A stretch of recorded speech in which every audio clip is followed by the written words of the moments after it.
May nakita ko, Ustad, si Bato de la Rosa. Ano ko kayo? Patalastas mo na. Nagpaskil ng mga wanted poster ni Senador Ronald Bato de la Rosa ang Akbayan Youth sa Kalayaan Avenue, Quezon City.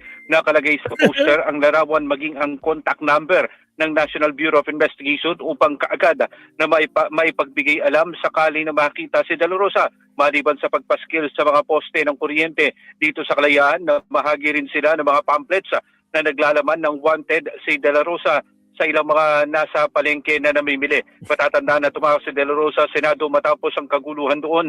Ayon kay Akbayan Youth National Vice Chairperson Claire Lopez, ang patuloy na pagtatarugo ni De La Rosa ay pagtakbo sa hustisya na hinahanap ng mga biktima ng extrajudicial killing. Nararapat lang nila na hanapin at mapanagot itong si De La Rosa dahil sa mga kinasasangkutan nito na sa International Criminal Court.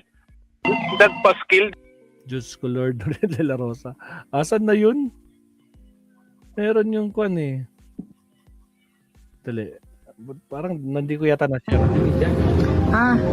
So yun yung Hindi yan. Ay putragis, wala. Parang kwan siya. Cayetano versus Matibag. Latest. Kanina lang ito, kaya tatawa ko ng tawa dito eh. Kaso nasa ABS-CBN kasi. Ito yata. Sabi ni Senator Alan Peter Cayetano na hindi niyo raw po natibag ang Senado. Ito yan. Sabi ni Senator Alan Peter Cayetano na hindi niyo raw po natibag ang Senado. Bakit gusto ba namin tibagin yung Senado? Gusto lang namin ipatupad yung batas, ano? Yung Saka, it's not about Senator Alan Peter Cayetano. It's about the Senate and the judicial system. So, okay lang naman yun. Hindi naman eh. May balak pa tayo tibagin yung Senado? Wala naman. That's an institution enshrined in the Constitution. We respect it.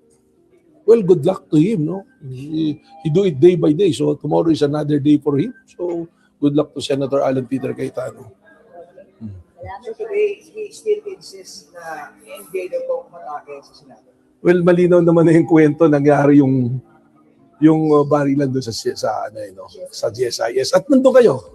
So, sabi ko nga, this is an ongoing investigation already of DOJ and Office of the Ombudsman will submit it. And yung mga video lumabas, nakita nyo naman eh. Umamin naman na mismo si General Mao na siyang nagpaputok na una. Dr. May, hindi ba katakataka bakit NBI yung security na hiningi ng GSIS at hindi PNP? Hindi naman to security, hindi bang katakataka rin dahil kasama naman na sa law enforcement yan eh.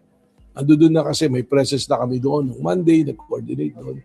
So they feel comfortable with the NBI. Siguro, I'm not saying na hindi sila comfortable with the PNP. Siguro, at saka yung PNP are busy already in maintaining peace sa labas, di ba? So, hindi naman, that's not something na unusual, ano.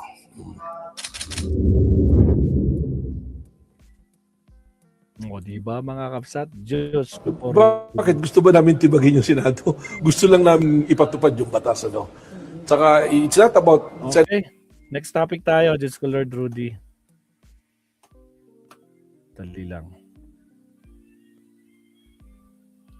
Asan na yan? Wait lang, Sir Leonardo. Account.